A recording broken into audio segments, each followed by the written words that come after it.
انتہائی عجیب و غریب اور عبرتناک واقعہ جس کے بارے میں بہت ہی کم لوگ جانتے ہیں۔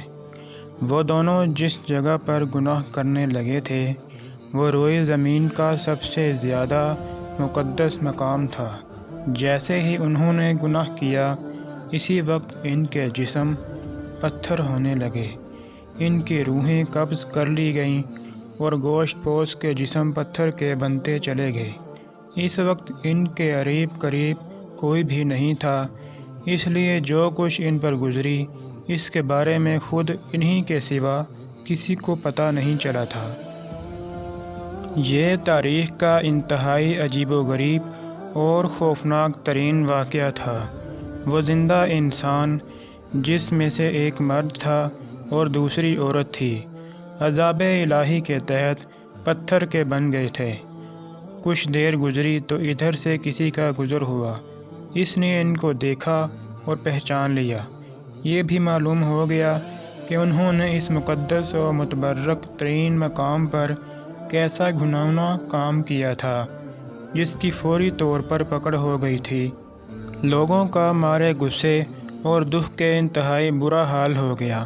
ان دونوں پتھر کے بتوں کو نشان عبرت بنانے کے لیے اس زمانے کے اہل علم اور نیک لوگوں نے ان کو اس مقدس مقام سے کچھ دور اسی علاقے میں ایک دوسرے سے کافی لمبے فاصلے پر آمنے سامنے نصب کر دیا۔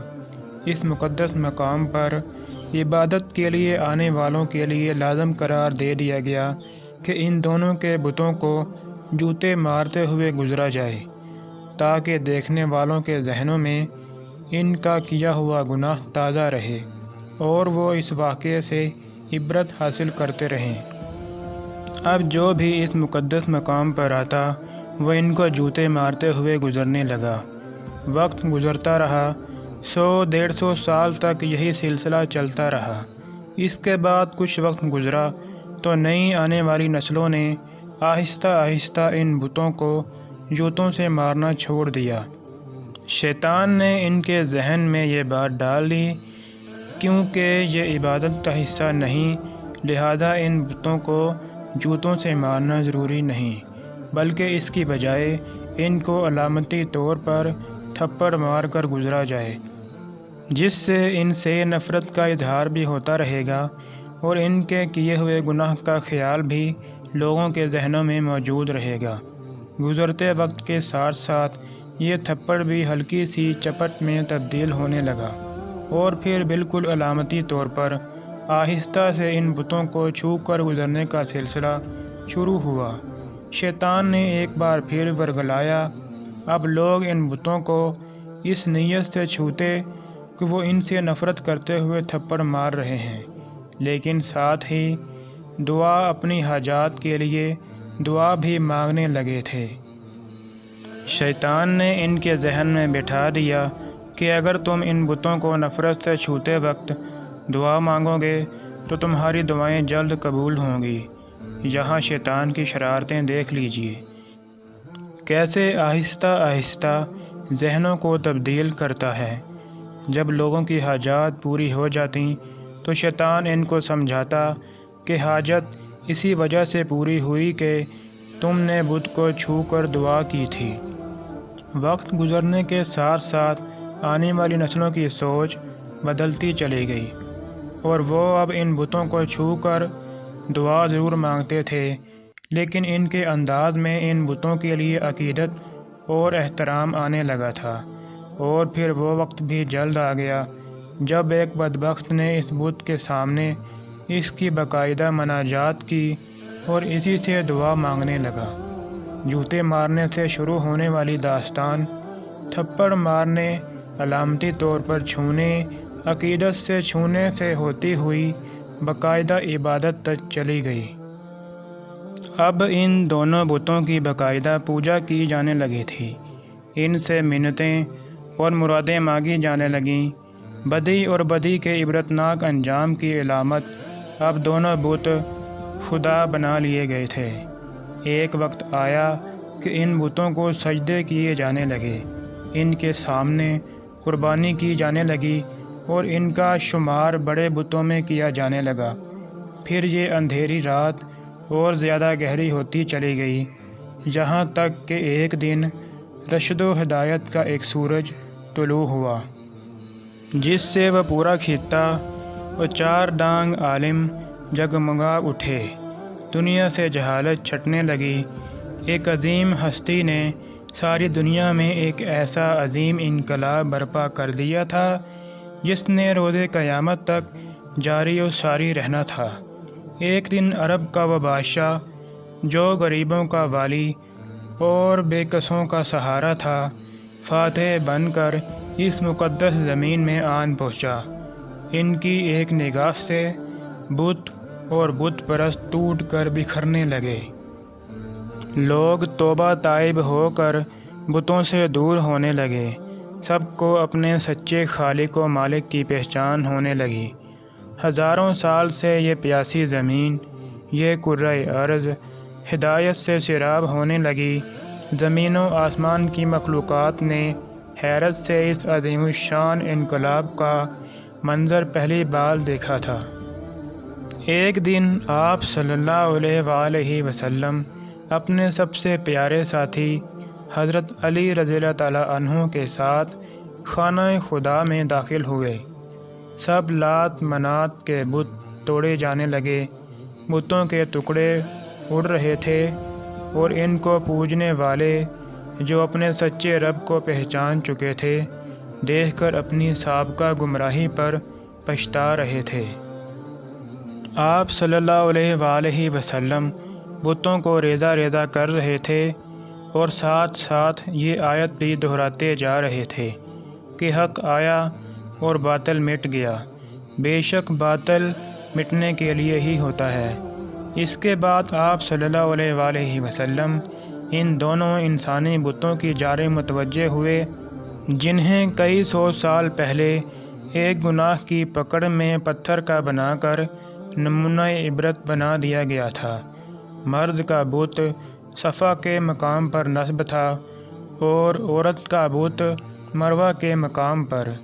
آپ صلی اللہ علیہ وآلہ وسلم نے ان کو بھی ٹکڑے ٹکڑے کر کے اٹھا کر خانہ خدا کی حدود سے باہر پھینک دیا۔ یہ عورت مرد کون تھے؟ اس کے لیے ہمیں تاریخ کے اوراق کو پیچھے الٹنا پڑے گا۔ اس کے لیے ہمیں اس زمانے میں جانا ہوگا جب حضرت اسماعیل علیہ السلام اور ان کی والدہ حضرت بی بی ہاجرہ علیہ السلام زمزم کے چشمے کے قریب زندگی کے دن بسر کر رہے تھے۔ اس دور میں عرب کی زمین پر پینے والے پانی کا ملنا ایک انتہائی ناممکن سی بات تھی۔ صحرا اور خشک پہاڑوں کی اس زمین پر پانی کی ایک بوند کا ملنا محال تھا۔ عرب کے قبائل میٹھے پانی کے چشموں اور کنوؤں کی تلاش میں صحراؤں اور وادیوں میں مارے مارے پھرتے تھے۔ یہ معجزانہ چشمہ جو ننھے اسماعیل کی ایڑیوں کے رگڑنے سے معجزاتی طور پر اللہ کی طرف سے پیدا کیا گیا تھا، اس بے آب و گیاں علاقے میں دنیا کی سب سے بڑی نعمت سے کم نہیں تھا۔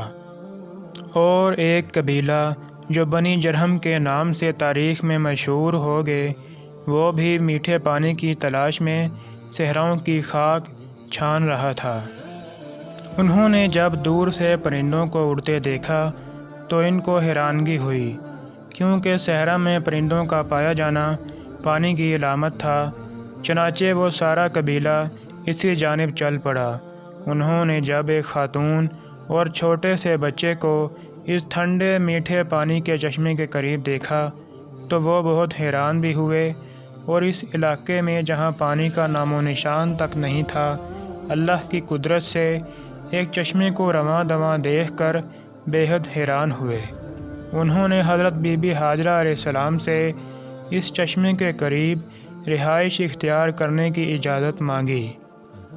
حضرت ہاجرہ علیہ السلام نے ان کو اجازت دے دی اور ساتھ میں یہ بھی کہا کہ اس چشمے کا پانی ضرور استعمال کرو، لیکن یہ اللہ کی امانت ہے، اس پر کسی کا بھی کوئی مالکانہ حق نہیں ہوگا۔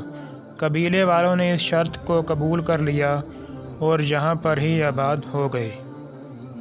جب وقت گزرنے لگا تو بی بی ہاجرہ علیہ السلام نے نوجوان اسماعیل علیہ السلام کی شادی اسی قبیلہ جرہم کی ایک لڑکی سے کر دی، اور یوں رفتہ رفتہ حضرت اسماعیل علیہ السلام کی اولاد خوب پھلی پھولی، اور یوں مکہ جس کا اصل نام بکہ تھا ایک آبادی کی شکل اختیار کر گیا۔ قبیلہ جرہم والے کافی عرصہ سے تو سیدھے راستے پر رہے، لیکن پھر آہستہ آہستہ ان میں خرابی پیدا ہونی شروع ہو گئی۔ اب انہوں نے کعبہ شریف کا انتظام سنبھال لیا اور حج کے لیے آنے والے لوگوں سے ملنے والا ہدیہ خود سمیٹنے لگ گئے، اور یوں رفتہ رفتہ ان کے اندر جرائم پیدا ہونے شروع ہو گئے۔ تب اللہ تعالیٰ نے ان کو سزا دینے کے لیے ان سے زمزم چھین لیا، اور زمزم کا پانی خشک ہو گیا۔ وقت گزرنے کے ساتھ ساتھ زمزم کے نشان تک مٹ گئے۔ اب کسی کو معلوم بھی نہیں تھا کہ یہاں زمزم نام کا کوئی چشمہ ہوا کرتا تھا۔ اسی قبیلے کا ایک شخص جس کا نام مزاز بن عمرو تھا، بہت ہی نیک اور پارسا شخص تھا۔ اس نے قوم کو بہت سمجھایا، ان کو بہت سے خطبے دیے، اللہ کے عذاب سے ڈرایا، لیکن ان پر کوئی اثر نہ ہوا۔ جب یہ قبیلہ اپنے برے کاموں سے باز نہ آیا تو ایک رات مزاز نے سوچا کہ یہ لوگ جس طرح کعبہ شریف کی ہدیوں کی صورت میں آمدن کھانے لگ گئے ہیں، کسی دن یہ حج کرنے کے لیے آنے والوں کی طرف سے چڑھائے گئے قیمتی ہدیے، جن میں سونے چاندی کی کچھ اشیاء شامل تھیں، وہ بھی چرا لیں گے۔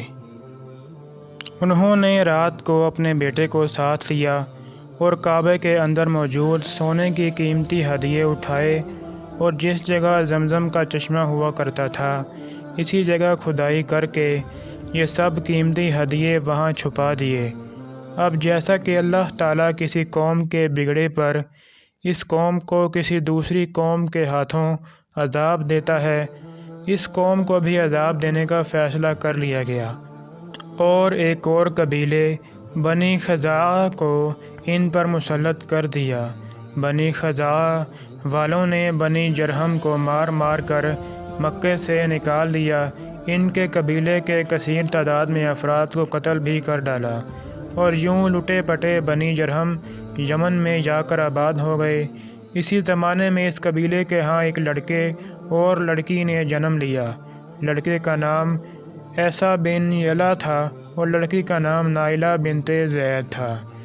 دونوں جب جوان ہوئے تو ایک دوسرے کے عشق میں گرفتار ہو گئے، اور انہوں نے آپس میں ناجائز تعلقات قائم کر لیے۔ ایک بار یہ دونوں حج کے لیے قافلے کے ہمراہ مکہ مکرمہ گئے۔ خانہ کعبہ میں ان کو تنہائی میسر آئی تو انہوں نے ایک کبھی فعل کرنے کا ارادہ کر لیا۔ چنانچہ جیسے ہی گناہ کے مرتکب ہوئے تو انہیں عذاب الہی نے آن گھیرا۔ یوں وہ پتھر کے بت بنا دیے گئے۔ اس کے آگے کے حالات آپ نے تحریر کی ابتدا میں پڑھ لیے ہیں۔ جب ان کے بت نبی کریم صلی اللہ علیہ وآلہ وسلم نے خانہ کعبہ کی حدود سے باہر پھینکوا دیے تو اس وقت مسلمانوں کے ذہن میں صفا و مروہ کی دوران سعی کے بارے میں شک و شبہ پیدا ہو گیا۔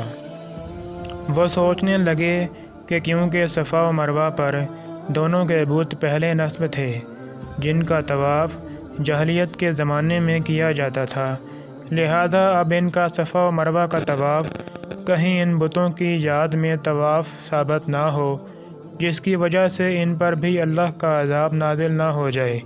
اس پر سورہ بقرہ کی آیت نمبر 158 نازل ہوئی، جس میں اللہ تعالیٰ نے ارشاد فرمایا، بے شک صفا اور مروہ اللہ کی نشانیوں میں سے ہیں، سو جو شخص حج کرے بیت اللہ کا یا عمرہ کرے تو نہیں ہے کچھ گناہ اس پر، جو صحیح کرے ان دونوں کے درمیان، اور جو شخص خوش دلی سے کرتا ہے کوئی نیک کام تو بے شک اللہ ہے قدردان، سب کچھ جاننے والا ہے۔